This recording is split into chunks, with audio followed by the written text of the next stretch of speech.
Paul talked about leaks in the bucket. These are some of the things that go in the bucket, and there were leaks. We need to have more going in the bucket, and we need to plug these leaks as much as possible.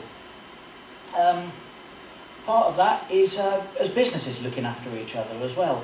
If you've a business on the high street and you need some printing done, you need some catering done, it's our hope that you'll use other traders and your colleagues on the high street and in the immediate area. Similarly, if you live in the area, we want you to keep the money here as locally as possible. The affordable office space, I think, is an important part of this thing as well for small businesses. It's a very difficult thing to start with that open space. I think we're going to deal with the possible ability to have something in the line of possibly affordable shops, if we can call it that. As you probably know, when housing's built, some of the housing has to be shared ownership, socially rented housing to help people. We've talked in the past, haven't we, about the ability to do the same kind of thing with new and growing businesses. We're back in local construction skills and green construction skills. Now, we've done local jobs for local people. Well, what does that mean? It means that there are going to be a lot of training opportunities in a huge redevelopment like this, and everything that we can do to keep that money within the local economy has to be worthwhile. All the time gas fitters are turning down work at £2,000 a week. I think there's going to be some good opportunity for people locally to be trained, and that especially goes, I think, in the lowest box with the young people's perceptions of partly the job opportunities, partly the business opportunities of the high street that's on their doorstep. It's their high street.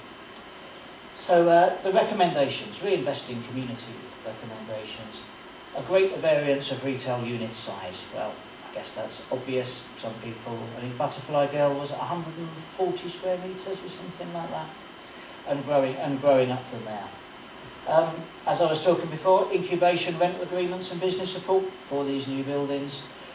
The boatyards possibly deserves more than its own box just there. It's an important industry. It's been an important industry for, can I say centuries? I probably can, yeah. I absolutely can. And we don't want it to be just a boat builder's museum. We want it to be an active working part of our economy, and to that extent, a short strategy paper on how that can actually be carried out will be an important part of what we do.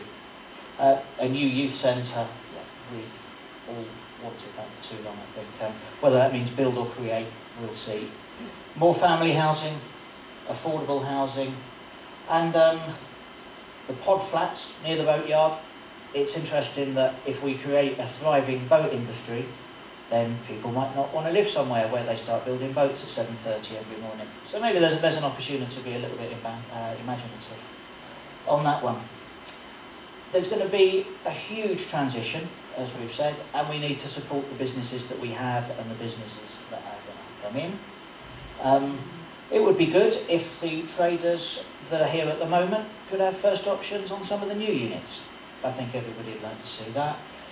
Whilst this is all going on, everything that we can do, and again I think the council have got a good role to play here, to keep the high street alive as much as possible while all this is going on. It is going to be a huge building site for a lot of the time, but that doesn't mean to say that we need to put the closed sign up for 2.5 years while it's all going on. We want to start fairly immediately. The high street car parking's been a massive issue for the high street traders. Area committees commissioned an amount of money to enable a proper study on this to make sure it can be done, and I think we expect to report on that in September. Am I right in thinking? We hope it's earlier. I hope it's earlier too. But we're going to find out if we can do it. We think that we've identified the space, and so far we believe it can work. A clean-up of the whole place. Let's get everybody's hands a little bit dirty. Many of you have probably been to the ones to picking up old sinks and things from the riverbeds. Well, let's see what we can pick up from the front, the sides and the back of the high street. There's some graffiti on the signs. Some of the street furniture needs a lot of work. The same goes for Brentford Lock, and Brentford Lock will be hearing from all of us in terms of clearing up the areas they're responsible for. And now I'll change my metaphorical hat. Julia's unable to be here. Julia Quillian was helping us with a great deal of the marketing, so I shall carry straight on. A lot of people in the groups that we had and the meetings and the feedback came back is that they like the idea of branding. They like the idea of people knowing that they're in Brentford for good reasons, not bad. That there's an image, that there's a character, there's good and bad practice there. Street clutter, I know, concerns a lot of us, and on a council basis we seem to spend some of our time removing cluttered signs and then maybe having to replace them with other ones. We have local expertise to help us develop a branding, and we have a company that build a lot of this street furniture on the A4, so they've got some imaginative things that we've seen in catalogues. It would be nice to see them in the high street. Let's see what it does. Websites, they're brentfordhighstreet.co.uk already exists, brentfordtw8.com exists, Andrew's excellent high street news goes round. We need to tell people that we're here. A tourist guide and a map. Let's show people that come in. You say tourist guide, what does that mean? Well, in a couple of years' time, how many 100 hotel rooms are we going to have within a mile and a half of where we're sitting now? Quite a few. Who's to say they haven't got an evening where they haven't got to go to a meeting and they want something to eat? We should be telling them where they can eat. We should be telling them where they can get breakfast before they drive home tomorrow. Discounts, cards and so on. I want to pause at this point, and Shah would like to stand up. It's just there. This young man telephoned us on Friday. He's manager of the Copacabana, which is next to Papadon's on Ferry Quays. Talked about, I want to call it a loyalty card. Can I call it that? Yeah.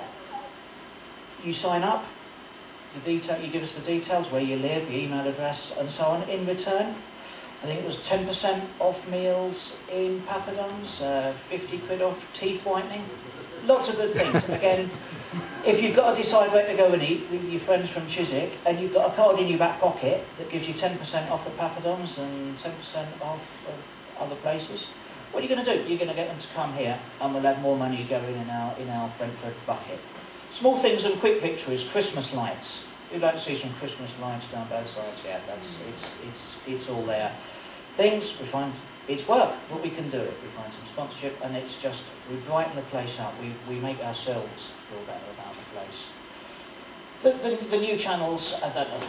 They're almost not so new now, are they? Some of the websites. HM magazine goes to everybody's door twice a month. Let's make sure that everybody knows about this, what's going on and what they need to do.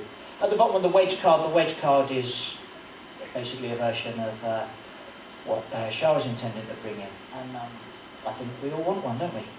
At this point, I stop and I hand over to, who do I hand over? I hand back over to Andrew, who's going to talk about some much more funny artistic things.